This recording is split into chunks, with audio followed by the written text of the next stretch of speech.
Thank you everybody for joining. A warm welcome to you, whether you're here in the Zoom room or you're watching this on record. I'm Liz, I'm going to be your hostess with the mostess, and I'm going to run through a quick introduction and then we're going to get stuck into all those juicy questions that we've got for this Ask Me Anything panel, which is hosted today by World News Day, which is a global awareness campaign to amplify the value of fact-based journalism, taking place on the 28th of September, which you can register at worldnewsday.org. And Independent Communications Network, which is a network that connects independent media organisations, grassroots initiatives and communication professionals to amplify underrepresented voices, foster cross-border collaboration and coordinate collective action. So with that said, warm welcome to everybody in the room. We're going to take a second to go around and introduce you all and then get stuck into the questions. I'm joined today by four fantastic panelists. Thank you for being here. First of all, Branko, the co-founder of World News Day and founder of Project Kontinuum, a global initiative to advance journalism, media innovation and sustainability. And he's the former editor-in-chief of the Daily Maverick, South Africa's leading online daily, which he co-founded in 2009. Hi, Branko. Just a clarification, I'm not a co-founder. The founder is David. I'm an organizer. Oh, I think I got co-founder, so apologies. No, Thank you. No. I'm a co-founder of Daily Maverick. Thank you for the correction. Apologies, David. It's David's baby. World News Day is David's baby. What a beautiful segue for David's introduction. He's the creator of World News Day and editor-in-chief of the Globe and the Mail, a founding member of the Trust Project, board member of the Arthur F. Burns Fellowship, and a member of the International Media Council of the World Economic Forum. He's the chair of Canadian Journalism Foundation, a non-profit organisation that represents all Canadian journalism in furthering the understanding of journalism in democracy. I hope I got this.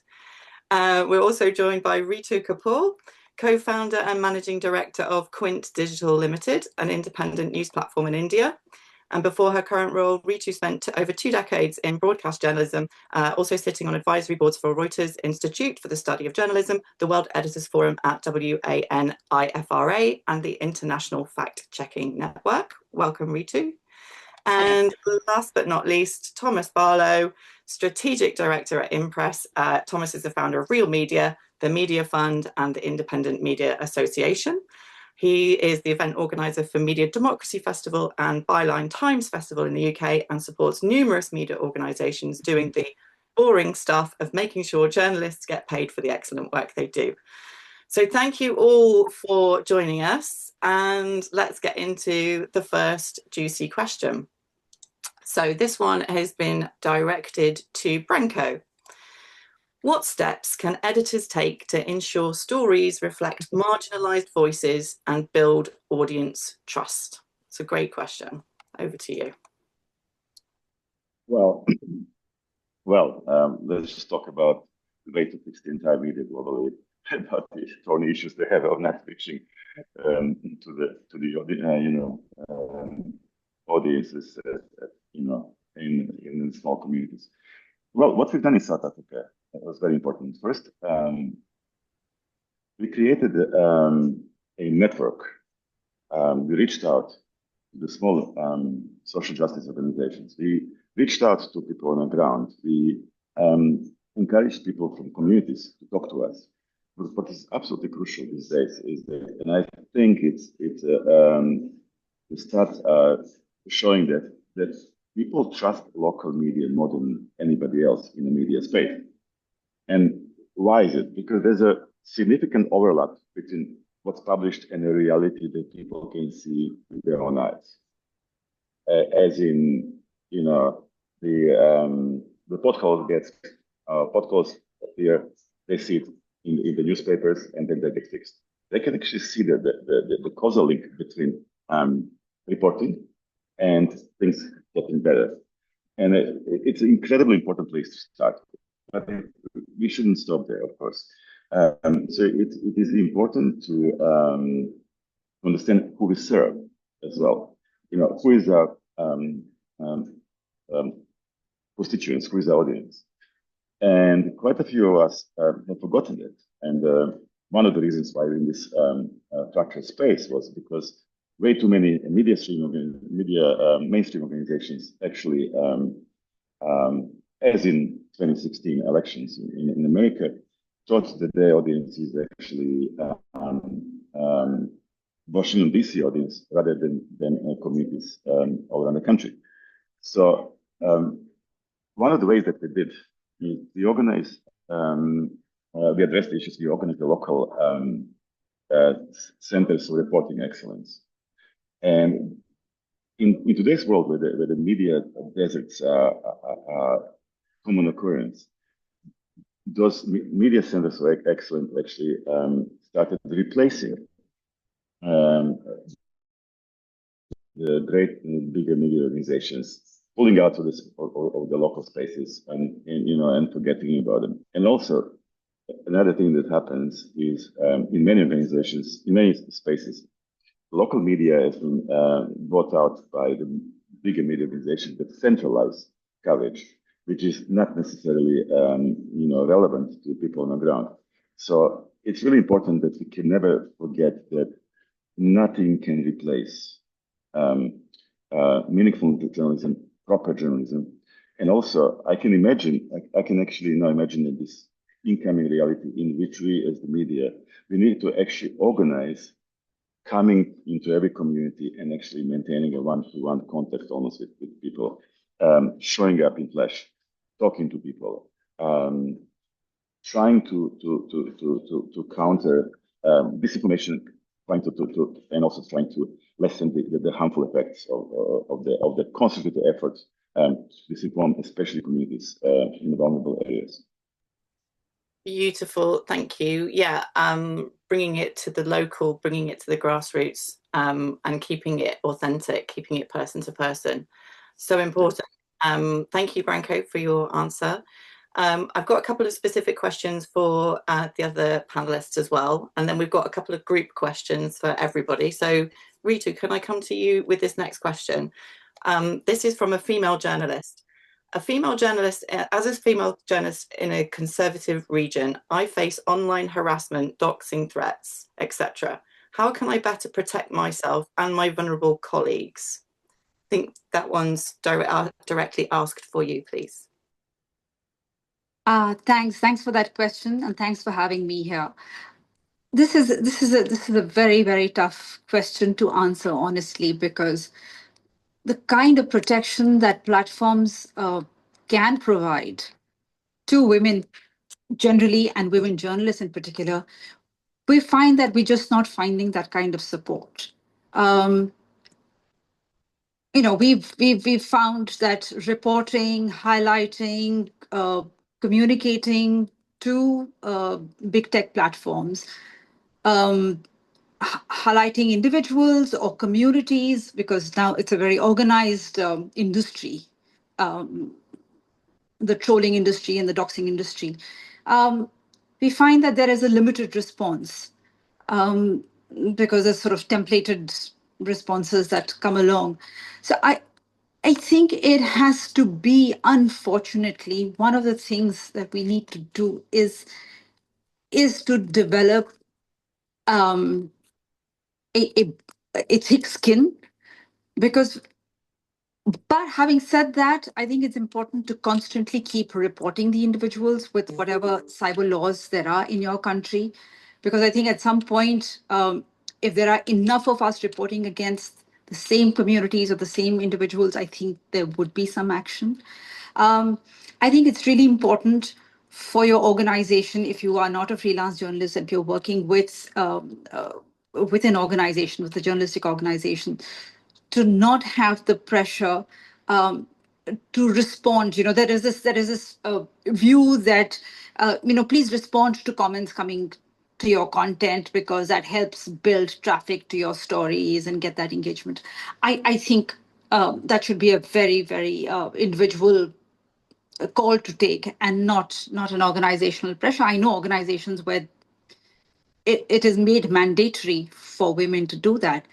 I also think that we really need now a global pressure on big tech, because leaving it to individuals or leaving it to individual organizations to get a response from big tech on this, I think this has to be a global conversation with media. I mean, if one identity or one individual has been known to dox or attack a woman journalist, that that entity, whether it's an AI generated entity or an actual human being, there has to be a way in which that entity is completely blocked.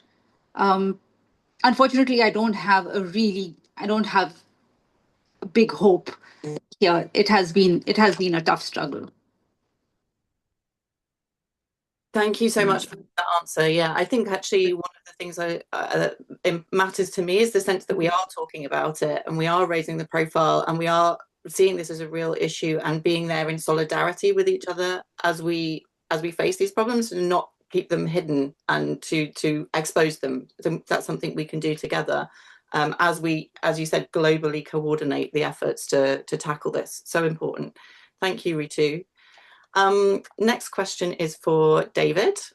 This is about editors. So, how should editors balance the push for rapid publication with the need for verification, especially when people demand speed in a crisis? That's a good, juicy one.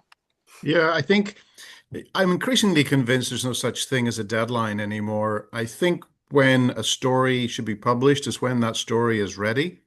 And when you ask the question of when is a story ready, it offers up a whole range of other discussions about both ambition, about impact, about recognizing the Achilles of the newsroom, which is it believes the cycle of the news story ends at publication. When, of course, for the audience, the first time they see the story is the start of the story. It's not the end at all. So there's a disconnect between how newsroom priorities sit and where the audience actually is looking to take the story further or to get more information or to find some sense of nourishment.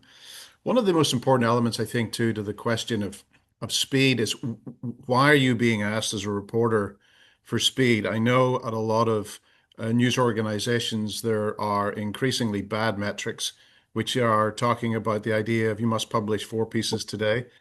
It's not a discussion around quality. If you don't go for quality or you go instead into this battery hen approach of just doing a sheer number of stories to satisfy the accountants, then you're not going to be able to provide discerning and memorable journalism. I always say to my team, the most important thing is that you ruin the day if it's going to make the week better, and ideally it's going to make the month memorable. So I think what has to be introduced is a new form of auditing in terms of your own role. I mean, understandably, newsrooms have to fit in with a business enterprise, otherwise there's no money at all. So we recognize the sensitivity of the commercial imperative. But what's very important is that if your head hits the pillow at the end of the month and you didn't do anything memorable, the audience certainly doesn't remember what you did either. And therefore, over time, they're not going to come back.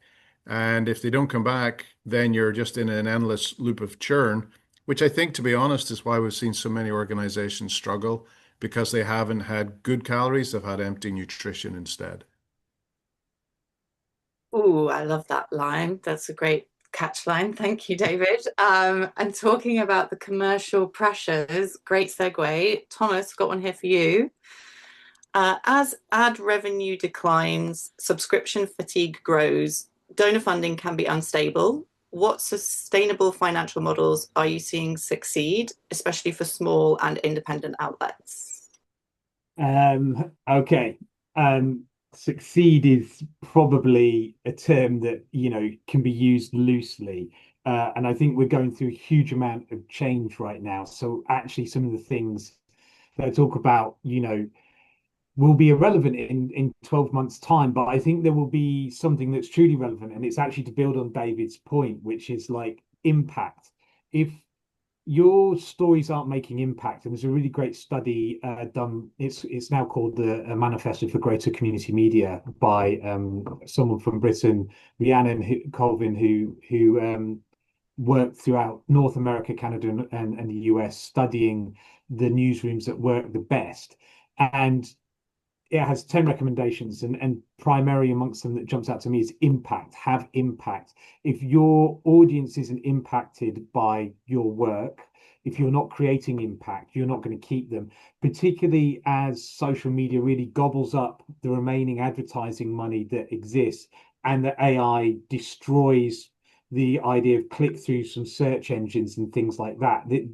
That isn't going to help. So, but it's not going to be good enough any longer to try and do clickbait and, as David talked about, have empty calories, like, just keep trying to get stuff out. You actually have to do stuff that people care about, and for them to care about it, it has to have impact on their lives. It has the structural impact or individual impact or community impact in some way, change things in a way that matters. Now, if we talk about business models, that means that primarily what I'm saying is membership models still are like the best business models in the independent sector. And the independent sector is the only sector in the UK that's growing. In the UK, every other part of the news media is drastically dying. I mean, Reach, which runs a lot of the local news, barely employs any journalists any longer at all. Entire regions have no journalists. So if you want an outlet that's actually going to pay for journalists, you need to get membership, even if there is some fatigue. And so it's usually membership plus something else. And that plus is usually like something like specialization in something. That could be research, training, having a physical space. A lot of community radio stations are able to utilize that. That's very good. Consultancy, events, campaigning, even. Again, if you're a local outlet, are you working to change things in your area? And also look at working with other media organizations and merging your back rooms and your front of house. One thing I'd also say, having worked with a lot of independent media, please stop hiring journalists to be your marketing managers or your operations managers.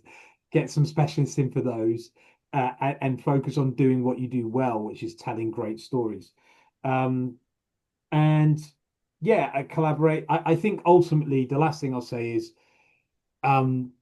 collaboration is going to be the key. We have to change a bunch of things. One, around technology. I think Ritu talked to it. We have to change the regulation around social media. We have to change what is the reward mechanism, like what gets ranked highly. At the moment, it's disinformation and misinformation, and good information and useful storytelling is ranked low. And we have to change that. We have to change policy. We have to maybe work together to build aggregators so that people can get all their news in one place.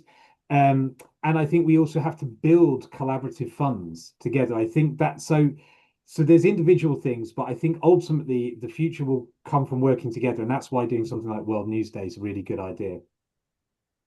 Beautiful. Thank you, Thomas. Good plug for remember worldnewsday.org, 28th of September.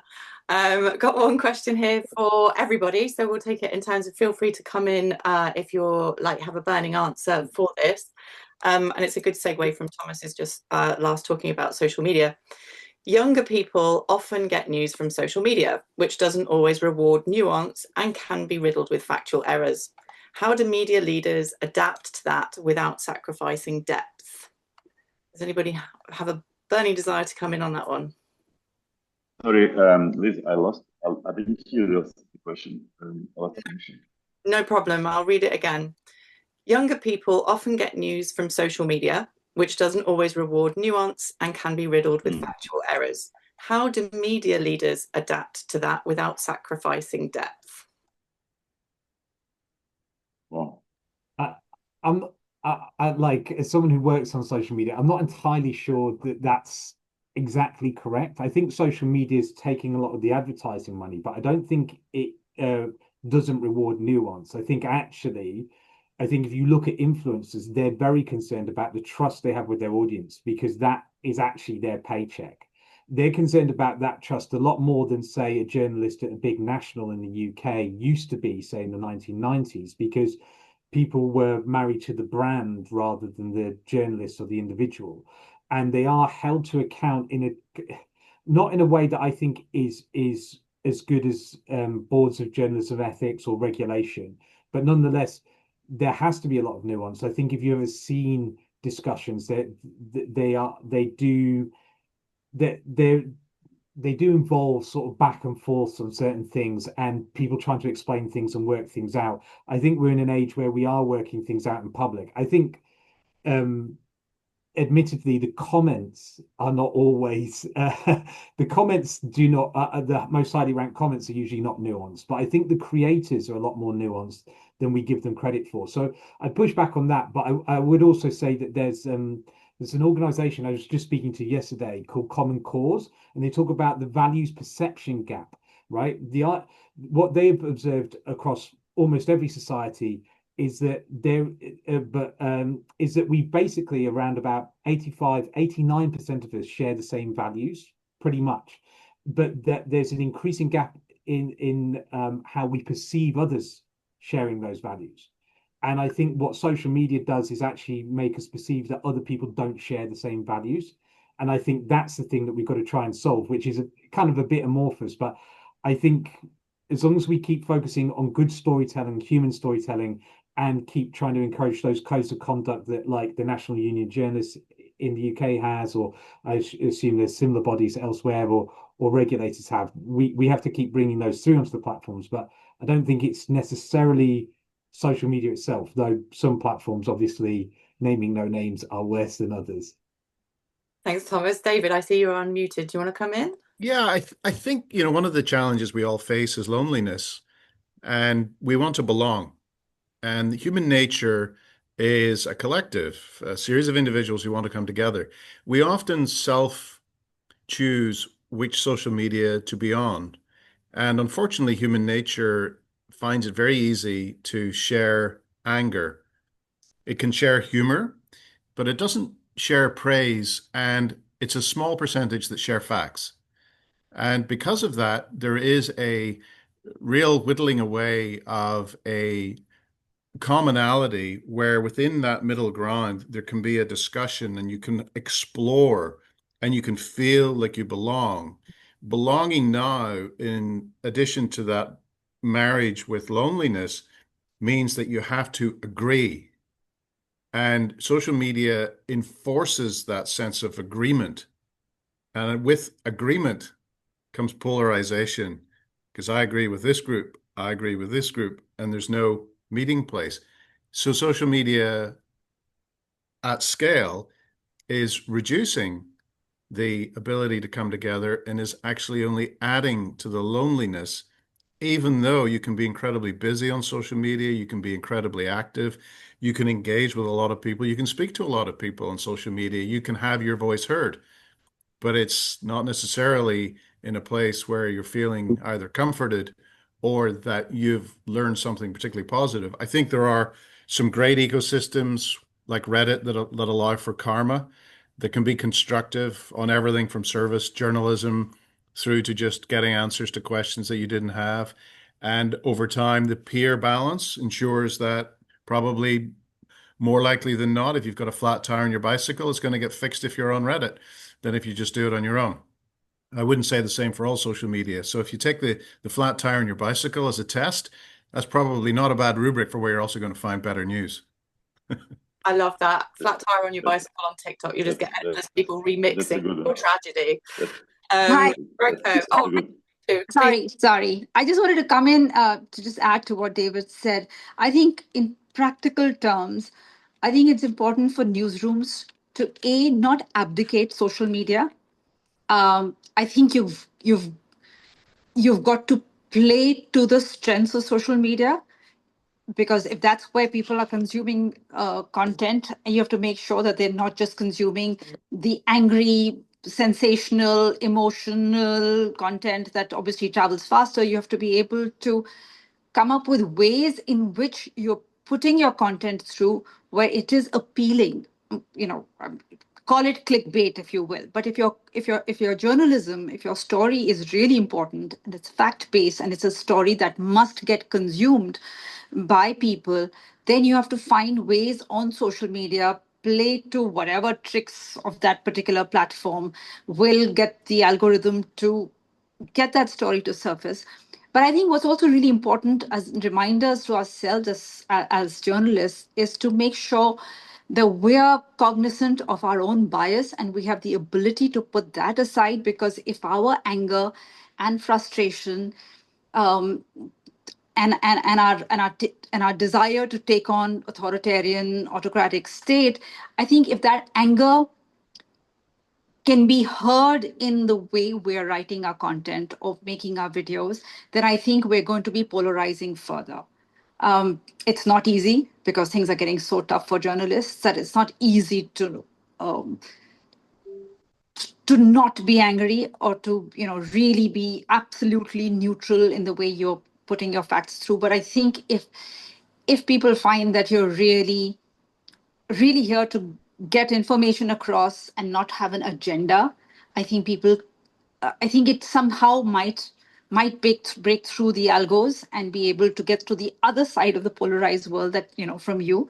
And I think it's also important for us to also do our bit towards media literacy.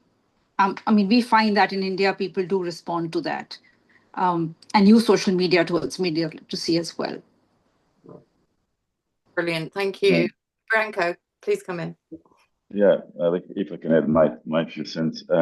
Look, I think it's important to understand that social media is many things at the same time. It is a distribution channel, essentially. It's a distribution medium on its own, but it's also, a publishing medium as well. And I think that's where a lot of simplifications happen. Very kind of do not understand the depth of the whole issue. I think it's very important for us to understand the difference between disinformation agents, whose job is to disinform, steer, to spread hatred and generally make people feel really bad, from people who just want to be not alone, and people who actually just keen to kind of have a social standing to it. One thing that we did in Daily Maverick quite a bit, we worked with influencers. So, there are people who basically take our stories and kind of take it through the filter, whatever the filter is, TikTok, Instagram, or Twitter. But they were essentially our distribution agents, and we work with them, and we actually found majority of them actually want to work with us. They're not some kind of evil, hostile people who just want to destroy the world, and what Thomas was talking about as well, and David and Ritu, it's about trying to push humanity again, as a main characteristic of us all.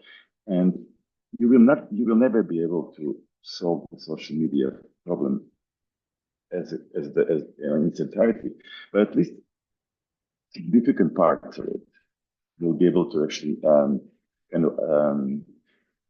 in a way direct to start helping you rather than actually giving you trouble. Another thing that Ritu said, absolutely crucial, media literacy is absolutely crucial.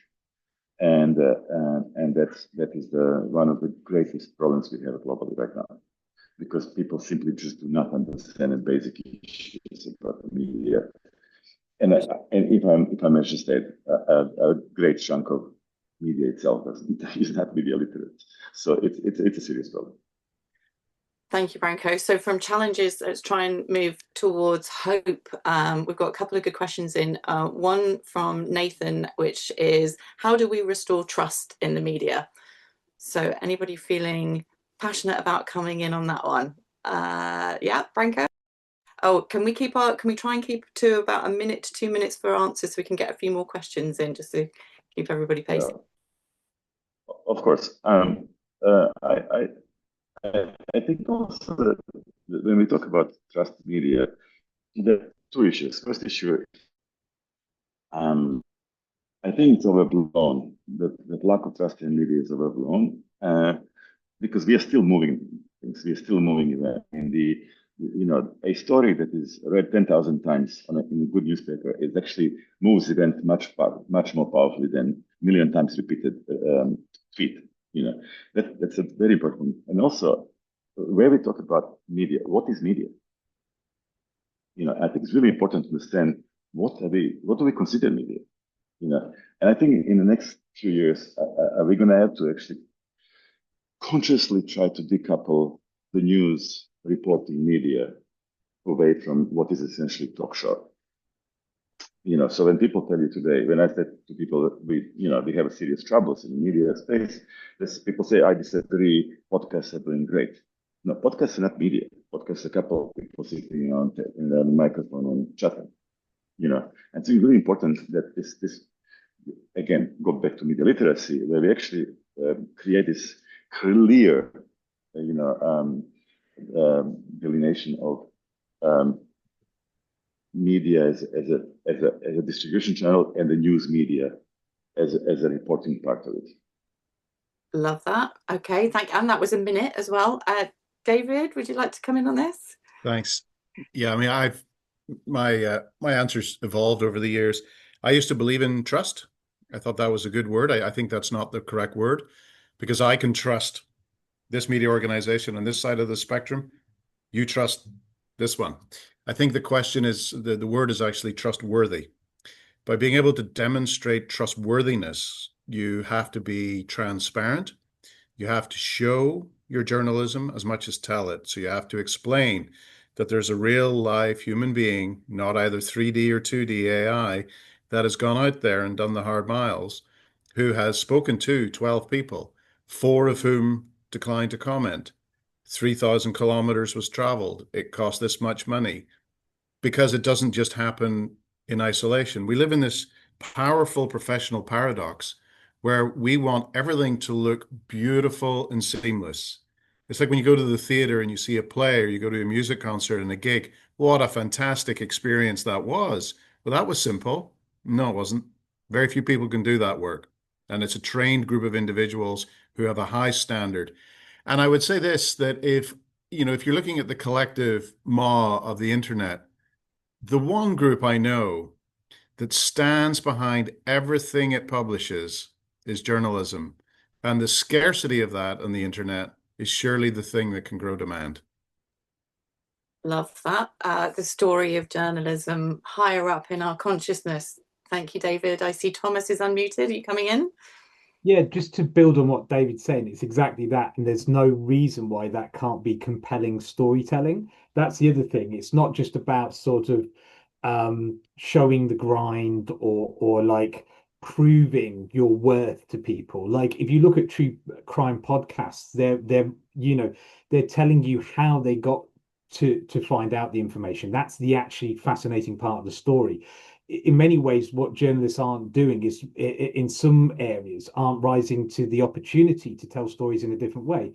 The other way is to do it as a human. We have been such a literary profession for so long, for centuries, that there are some in the media that are looking at influencers who do short video, long video podcasts as in some way inferior or not journalists. And what we should be doing is bringing those into the fold and saying, actually, become part of the journalism profession, join us in our striving towards these codes of ethics and standards, and help us tell the stories of how we became, how we got these stories. Because often influencers are really just reacting to the great journalism that's already been done elsewhere. They're often just commenting and putting opinion on it.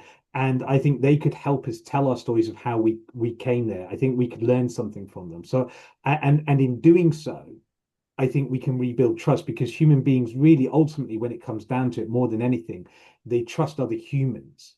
And we need to show the humans behind the work that we're doing here. Love that. Thank you, Thomas. Ritu, would you like to come in on this?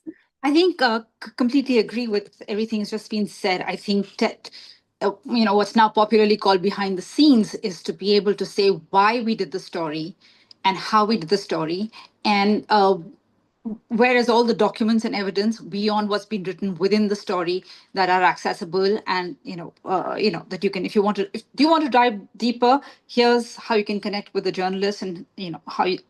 I think other than that, I think it's really important today to be very transparent about your source of funding, your organizational structure, what is the diversity within the organization. In India, it goes beyond gender to caste, class, region, language.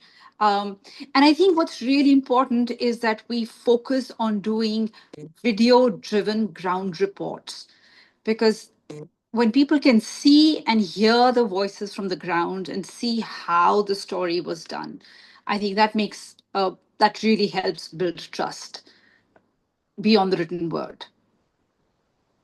Beautiful selection of great answers there. Thank you, everybody. There's quite a few questions have come in on the Q&A.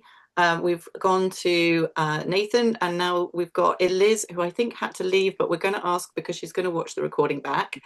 The switch to the Fediverse arguably didn't work by many people's standards.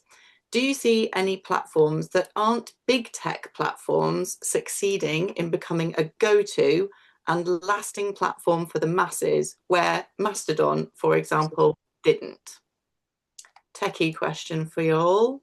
Some eyebrow flickers from David. Can I get you to come in? Yeah, I mean it's what a dream that would be. I don't it's a bit like getting together as a family, isn't it? There's always that strange uncle or cousin that you're not quite sure why he's a member of the invitation list, but he's a member of your family.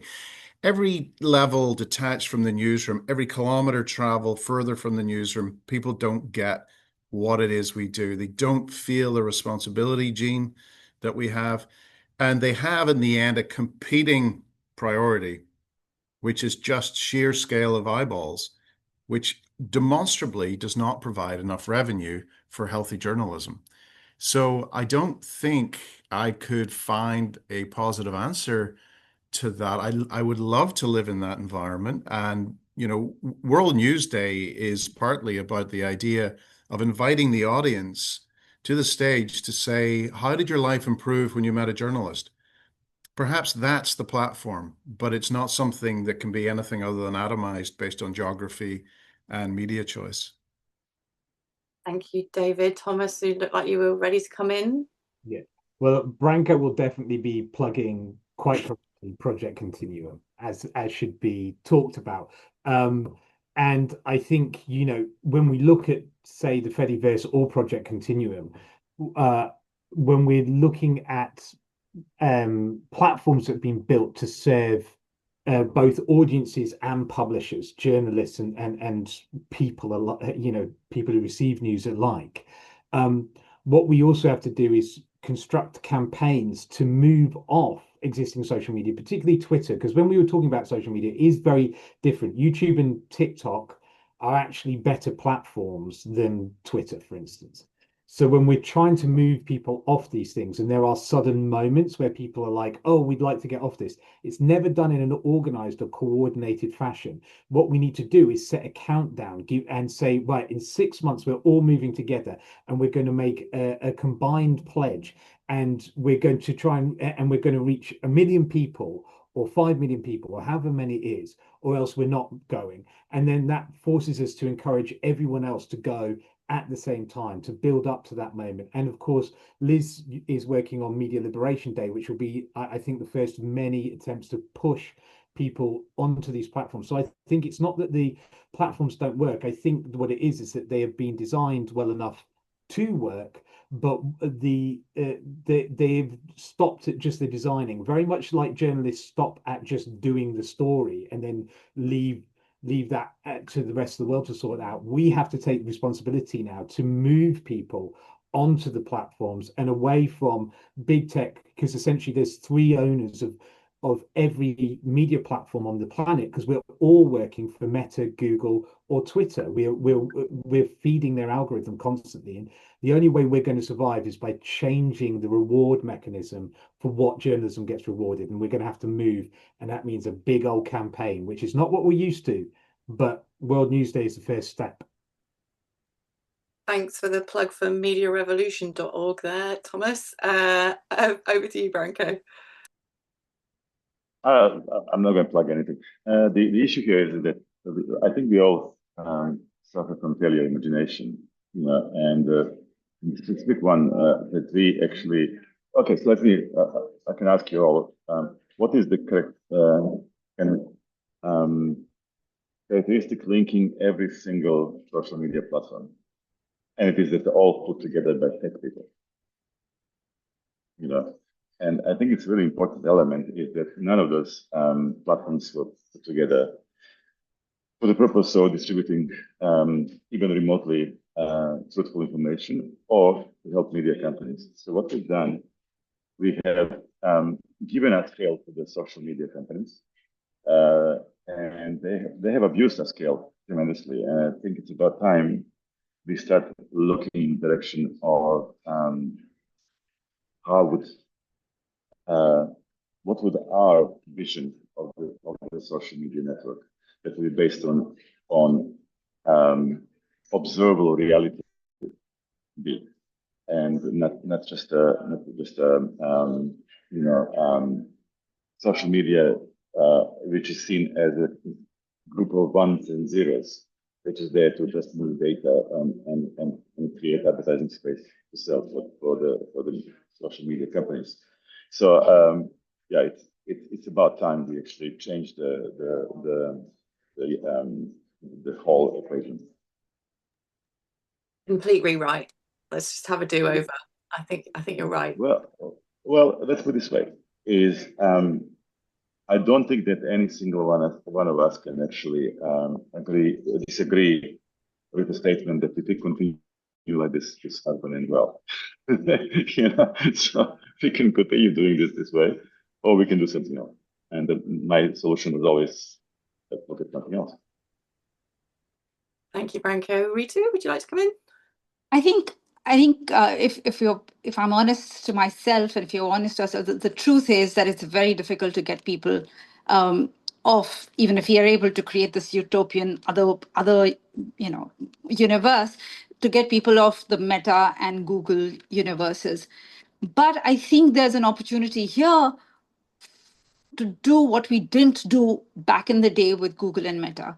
Is now that everyone's moving to AI, and now that search is on its way out, and AI is in, I think it's really important that all of us together globally get into really serious conversations with AI platforms to make sure that both in terms of the kind of content that gets surfaced and in terms of revenue share, that the conversations are had now together as all of news media as one entity in conversation with AI platforms.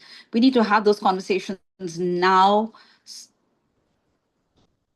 Otherwise, we're it's another slippery slope where people are going to move en masse to AI to consume content. And we have to just intervene before we create another big tech that doesn't care about journalism. I'm going to choose this moment to choose a different question. I had a different question lined up, but there's so many coming in and there's some follow-on questions. So let's keep on this thread a little bit. So there were two questions here that sort of merged together. What could make big platforms more active at protecting people? What sort of pressure is now needed that the government seem to progressively lose their role as regulators? And the tag-on question is advocating for regulation of social media platforms a lost cause, or is it still worthwhile? So those are sort of three questions that were themed very similarly. I've just bunched them together. Feel free to come in if you feel it. Thomas. Yeah, well, as prior to this, I was a campaigner for about 15 years and I work at a regulator. So actually my expertise is a lot more in campaigns and changing policy and regulation than it is independent media and well, to a lesser extent, business. So this is something I'm comfortable with. I think we always see huge problems as like unwinnable. Like that's the big con, really. Like, and that's what we've thought about. We thought about it about CFC. We thought about it. We've been thinking about it by climate change and other things. We make massive strides. We've changed things. I've been part of 4 successful campaigns in my life that stopped no new coal power stations, stopped fracking in our country, other things like that. So the first thing we have to do is believe that we can win, we can make change, that these things are not insurmountable. They are just groups of people doing things, and they are bags of flesh, just like the rest of us. So we can change what they do. That's the first step. I think we can believe in regulation. In fact, actually, what is happening right now with Google is that it has been found in the US courts to be a monopoly, in the EU courts to be a monopoly. It is about to be taken into negotiations in the UK, in Brazil, in South Africa, right? Like it's being taken to task across the globe. And that's both for financial recompense and it's for regulation and it's to break it up, right? And that's going to happen soon to Meta, to others, right? Despite all the bullying, by the way, that the Trump administration does on behalf of those organizations. So it is already happening and it can be done. What we actually have to do now is actually talk about these things. And boy, oh boy, is it hard to talk about regulation. If it's hard, if we think it's hard to talk about like writing stories, it's really hard to talk about regulation. And I'm still trying to work out the storytelling method for that. But if we can talk about it and share it, and share these stories and start joining these campaigns again within the UK and globally, there's Media Revolution, which would be a great place to start. Get involved on World News Day and check out the hashtags and see what there is to support. You'll see that these organizations, both the news organizations and the regulators, are making those changes, and we do have hope. And now's the time to act, because we've got to change these, because these are the same platforms that also own the AI, which Ritu very correctly spoke to and said AI will end us. It will end human journalism if we don't get these regulations in now. So it's this year, it's the next 2 years. It's all about this, you know. Thanks, Thomas. David, would you like to come in? Yeah, I've always thought, you know, it goes back to the first question, that question of speed and the urgency. I don't understand why journalism feels the need to always work with the latest thing and to put convenience over common sense. Common sense shows us that by giving everything away, your entire corpus of work, to a machine, legally or otherwise, that machine's taken it, is tantamount to losing ownership. So why don't they just take your house? I don't get it. The industry needs to slow down. And it needs to recognize that the parasitic evolution of taking the material of journalists' hard work and turning it into a convenience for a wider swath of people who never paid a penny for it is cannibalism. It's killing us. And there reaches a point, if the industry doesn't fight back on that, where the material simply ends up in a larger machine learning system and never has to return to journalism. There's a really critical element. Journalism is about responsible syntax. That is the reason that journalism and news has always been attractive to these zeros and ones, as Branko says. Responsible syntax is fact-based, it's grammatically correct, it's not necessarily poetry, but it's absolutely solid language use. And that is the thing that trains the circus animals. We need to stand up a bit prouder, have some self-respect. Here endeth the lesson. Nice, preach. I just like to. I can't agree more. Yeah, well, my question here would be, how do we get audiences now to come to your platforms, to subscribe to your newspaper, to come and not try and just consume content on aggregator or social media platforms? What are the tricks, especially if you're not a large legacy 50, 68, 100-year-old organization? If you're doing really good journalism, but you're 10 years old, how do you get audiences to come and consume your important journalism? Well, you've got some responses here. So we'll have quick responses, and then we are going to have to go to final questions. We've got 10 minutes left of this panel time. So Branko first, and then Thomas. I'm just from my personal experience, what we've done, partly because we were useless on social media. we didn't actually, we decided that you know, our own website homepage is our own greatest you know, benefit and greatest you know, quality. what we worked very strongly on, and again, it's 15 years work. We did a very strong newsletter. So our newsletter ended up having 650,000 subscribers. And that was the introduction to our content. It was very, very powerful. And it was all ending up on our homepage and directly on the website. We were never strong on social media, and yet we managed to get quite a bit of success. But we consistently worked on not being disintermediated from the readers. And I know a lot of occasions that work through Facebook and others and actually suffer a bit. So I think it's really, if you can develop your own avenues, that's the best way, long term. Thanks, Branko. Thomas? There's almost too many ways to talk about right here. So I've put in the chat, like if that's something you want support with, that's kind of like what I specialize in. Ultimately, it's a more bespoke approach. Actually, for instance, print sales are going up. That's an interesting thing. If you use WhatsApp newsletters, they have an open rate of around 85%. So you can directly message people, not just through email, but through WhatsApp, right? Like you can build your audiences and make things that are shareable within WhatsApp groups that build your audiences without relying on algorithms or feeding the algorithm, or social media. You can rely on creating news clubs and readers clubs that people become ambassadors for your work. You can focus on joint campaigns or generative journalism, which is a practice that's come out of Canada. There's actually quite a lot of techniques. And again, within the independent media sector, where it has the most diverse business models, that's the area, as I say, that is growing. As the rest of the media sort of collapses, we're the ones hiring journalists because we can reach audiences without relying on social media, though we also use it as well, and hopefully in a smart way. But it's usually about picking one or two ways and really committing to that method. So yeah, please do reach out if you want to know more. Lovely. Thank you very much. All of your answers there were very tempting to spin off more questions from, but we are coming to the end of the time. So we've got just one more question to take it in turns on, and hopefully this is a nice positive note to end on. All of you, given the challenges, AI, misinformation, economic pressures, political repression, what gives you hope for the future of journalism?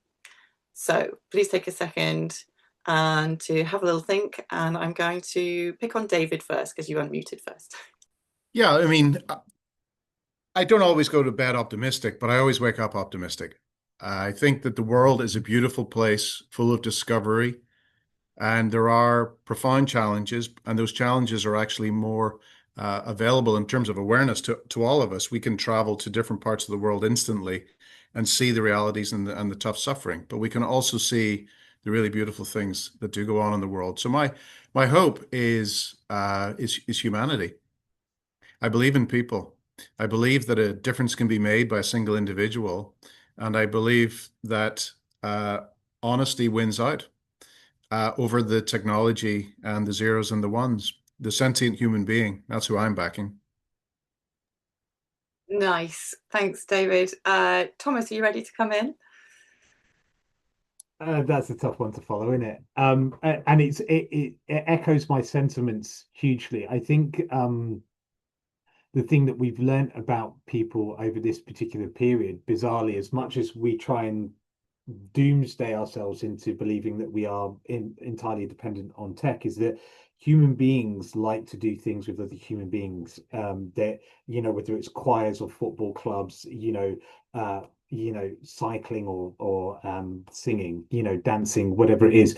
We long for it for so much during the lockdowns of COVID, and we're only just returning to that. But where I get my hope, funnily enough, is from the marketing industry, and not many people would say this. At the beginning of the year, they switched a lot of their advertising funding, massive amounts, into real world events. And they made that big bet that that's where advertising would give you the most buck, because they started to realize that we're finally coming out of the shadow of the pandemic and relying on our devices, and actually that we want to spend more time with each other, not less. We want to be more connected, not more alone. And I think journalism that serves that and is going to thrive. And I'm seeing it thrive. That's the other thing. I am seeing it day in, day out. So I have a lot of hope. As David says, though, I don't always go to bed with hope, but I do wake up with it. And I do see enough to keep us going. I also, the final point I'll say is human beings are great, and we're working with really great ones. And the people on this panel today are just great examples of people who are coming together to take these challenges on. And that's what gives me hope. Beautiful. Thank you, Thomas. Branko, are you ready to come in? Many people say that David and I are twin brothers, separated at birth. And everything he said, I can fully agree. Let me just kind of slightly elaborate on that. We are really in a genuinely tough moment, and the opponents that we're facing are people who have lots of money. They're in power, and they employ lots of people with arms, and are happy to use them. With weapons. And what's left for us? Our own humanity is left for us, and existence of that humanity. And what we need to do, we need to create alliances across board, not only in the media space, but everywhere. This is people say that this is the crisis of democracy. I see it as slightly broader problem. I see it as a crisis of civilization. And the crisis that's being created partly by us, we actually allowed a big tech to come in and dominate the space so much that it's not in sector anymore. It's a layer of, we can't do anything without them anymore. And they came back, they're now armed with trillions of dollars, and they actually want to change the world according to their interests. So again, humanity will leave the things left for us, and that's what can save us. Thank you, Branko. Ritu, last answer to you, if you could. I think what gives me hope is, despite all the challenges and threats to journalism today, including risk to life, the kind of litigation that we're dealing with, media monopolies, all of that we all, talked about going to bed with, the worries on ahead. The fact is that despite all these challenges and threats, what we are seeing is some of the best journalism in the face of these threats. And I think that really, really gives me hope. The fact that with all of this, you're not being able to suppress the stories, and the stories are still coming out, and there is courage in journalism. I think that is, and the other thing that gives me hope is citizen journalism. I think the fact that the humanity that we spoke about. I think the fact that every citizen is now aware of the fact that stories can be told and that they can be breaking the stories. It's what I call the George Floyd phenomenon. The fact that because there was somebody who recorded that moment, it then gave, and then of course journalism came in, and then it became a big story because of everything that the journalists did around it. I think we may have not known that story. I think the fact that people are working with journalists to get the story out. We're breaking. A lot of the stories are being broken by the people, and then journalism is coming in to do what journalism does, to take that story forward. I think this partnership gives me a lot of hope. What a fantastic answer to end on, Ritu. Thank you so much. Thank you also to David, to Branko and Thomas for being our fantastic panel. Thank you for everybody who entered questions in the chat, and I'm sorry we couldn't get to everybody. There were some really great questions, more to come, I'm sure. Please do remember to check out World News Day on the 28th of September, worldnewsday.org, and independentcommunicationsnetwork.com. Thank you all so much, and please do come back and see us again another time. Take care, everybody. Thank you. Thank you. Bye-bye.